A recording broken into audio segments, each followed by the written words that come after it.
าป่าตาป่าคือป่าตัวใหญ่ตัวน้อยก็ไม่รู้เลยมันตาป่าตา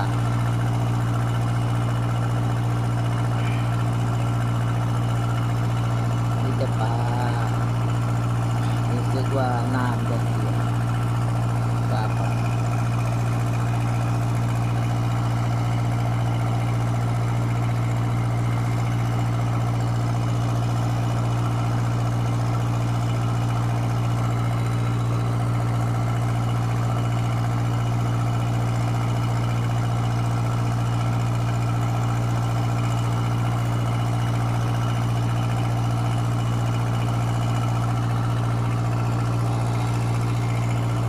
รู้สึกว่ามีกระป่าน้อยๆง้อมอยู่นะจ๊ะ